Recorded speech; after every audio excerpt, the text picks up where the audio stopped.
নমস্কার, আমি সঙ্গমিত্রা। আমার এই সহজ রান্না চ্যানেলে আপনাদের সবাইকে স্বাগত। আজ আমি রান্না করছি নিরামিষ পেঁপের ঘন্ট। আপনাদের যদি এই রান্নাটা ভালো লাগে তাহলে লাইক এবং শেয়ার করবেন, আর রেসিপিটা কেমন হয়েছে অবশ্যই কমেন্ট করে জানাবেন। আর আমার এই সহজ রান্না চ্যানেলটাকে সাবস্ক্রাইব করে পাশের বেল আইকনটা দাবাতে ভুলবেন না। প্রথমেই আমি আলুগুলো ভেজে নেব। তার জন্য আমি কড়াইতে দিয়ে দিচ্ছি সাদা তেল। রান্নাটা আমি সাদা তেলে করছি, আপনারা চাইলে সরষের তেলেও করতে পারেন।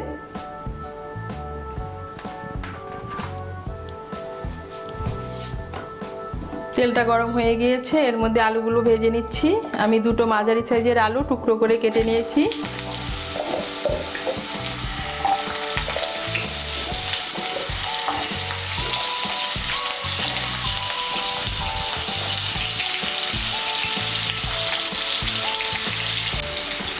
এর মধ্যে দিয়ে দিচ্ছি সামান্য একটু নুন,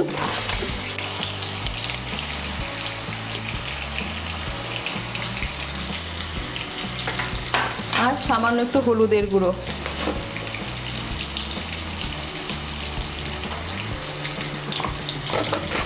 নুন আর হলুদের গুঁড়োটাকে মিশিয়ে নিয়ে আলুগুলোকে লাল করে ভেজে নেব।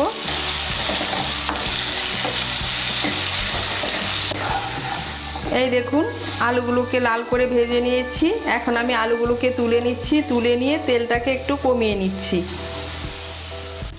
তেলটা কমিয়ে নিয়েছি। কড়াইতে 1 বড় চামচের মতো তেল আছে। এই তেলেই আমি রান্নাটা করব। এর মধ্যে আমি দিয়ে দিচ্ছি একটা তেজপাতা, একটা শুকনো লঙ্কা আর হাফ ছোট চামচ গোটা জিরে ফোড়ন।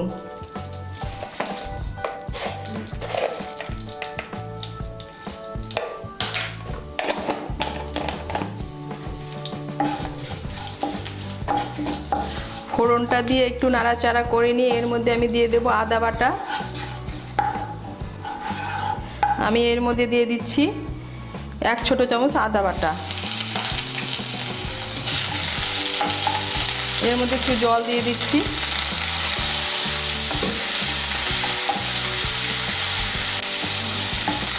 আদা বাটাটাকে তেলের সঙ্গে মিশিয়ে নিয়েছি। এখন এর মধ্যে আমি দিয়ে দেব গুঁড়ো মশলা।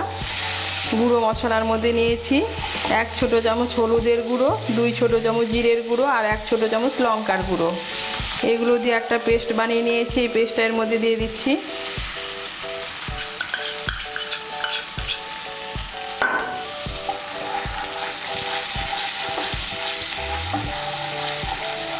মশলাটাকে তেলের সঙ্গে মিশিয়ে নেব। মিশিয়ে নিয়ে মশলাটাকে একটু কষিয়ে নেব। এই দেখুন, মশলাটাকে কষিয়ে নিয়েছি। মশলার থেকে তেল ছেড়ে দিয়েছে, তার মানে মশলাটা কষানো হয়ে গিয়েছে। এখন এর মধ্যে আমি দিয়ে দেব গ্রেট করা পেঁপেটা।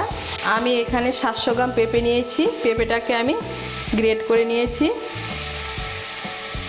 এখন আমি এই গ্রেট করা পেঁপেটা এর মধ্যে দিয়ে দিচ্ছি।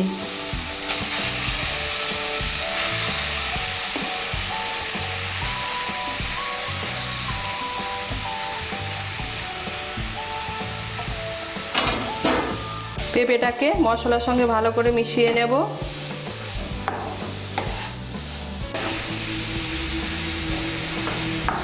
মশলার সঙ্গে ভালো করে মিশিয়ে নিয়েছি। এখন আঁচটাকে মিডিয়াম করে আমি 2 মিনিটের জন্য ঢেকে দেব।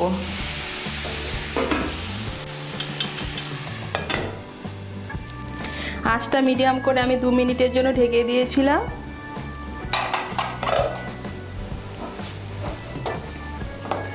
এখন আমি এর মধ্যে দিয়ে দেব স্বাদ মতো নুন।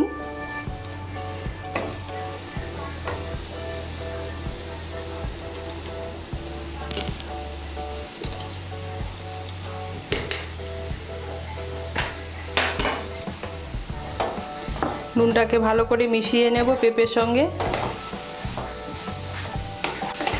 মিশিয়ে নিয়েছি। এখন এর মধ্যে আমি দিয়ে দেব ভেজে রাখা আলুগুলো।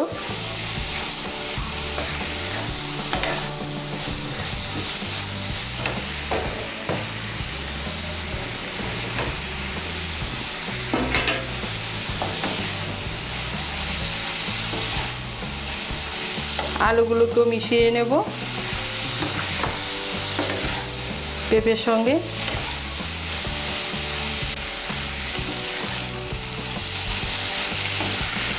এখন আঁচটা মিডিয়াম করে আবার আমি ঢেকে দেব।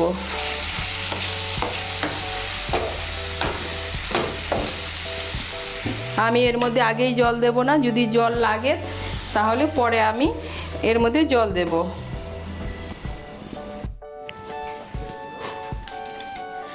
আঁচটা মিডিয়াম করে আবার আমি 2-3 মিনিটের জন্য ঢেকে দিয়েছিলাম।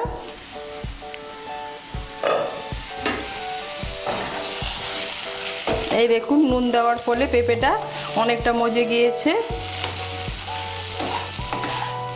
এই রান্নাটা ঢাকা চাপা দিয়ে রান্না করতে হয়, এর মধ্যে আলাদা করে জল দেওয়ার দরকার নেই। আপনাদের যদি পেঁপেটা মজে না যায় তাহলে এর মধ্যে সামান্য একটু জল দিতে পারেন।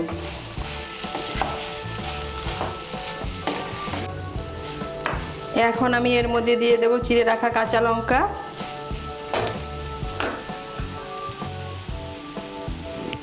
আর দিয়ে দেব সামান্য একটু চিনি। চিনিটা অপশনাল, আপনারা যারা চিনি খেতে পছন্দ করেন না তাদের চিনি না দিলেও চলবে।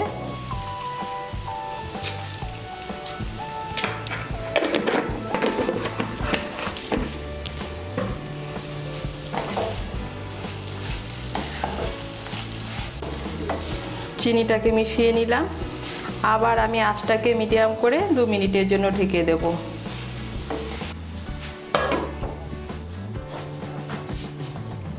আঁচটাকে মিডিয়াম করে আবার আমি 2-3 মিনিটের জন্য ঢেকে দিয়েছিলাম।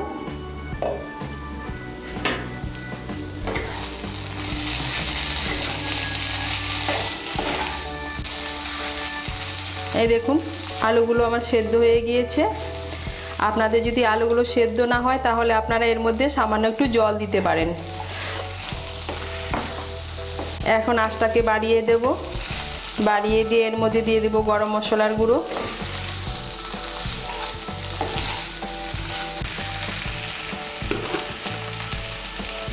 আমি এর মধ্যে দিয়ে দিচ্ছি 1/2 ছোট চামচ গরম মশলার গুঁড়ো,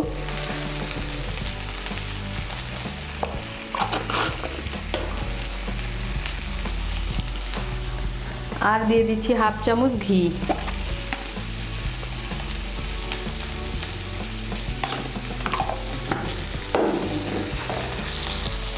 ঘি আর গরম মশলার গুঁড়োটাকে ভালো করে মিশিয়ে নেব।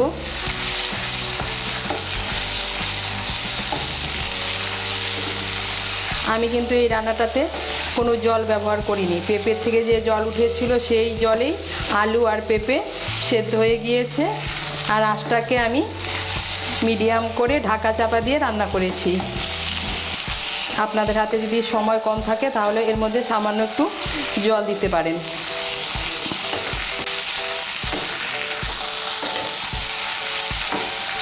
গরম মশলার গুঁড়ো আর ঘিটাকে ভালো করে মিশিয়ে নিয়েছি।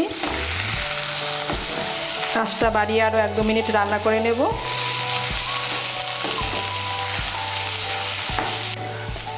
এই দেখুন, আঁচটা বাড়িয়ে আরও আমি 1-2 মিনিট রান্না করে নিয়েছি। পেঁপে আর আলু একসঙ্গে ভালো করে মিশিয়ে গিয়েছে। আর আমার তৈরি হয়ে গেল নিরামিষ পেঁপের ঘন্ট। এটা কিন্তু ভাত, রুটি, লুচি, পরোটার সঙ্গে খেতে অসাধারণ লাগে। আমি যেভাবে বানিয়েছি এভাবে বানিয়ে খেয়ে দেখবেন।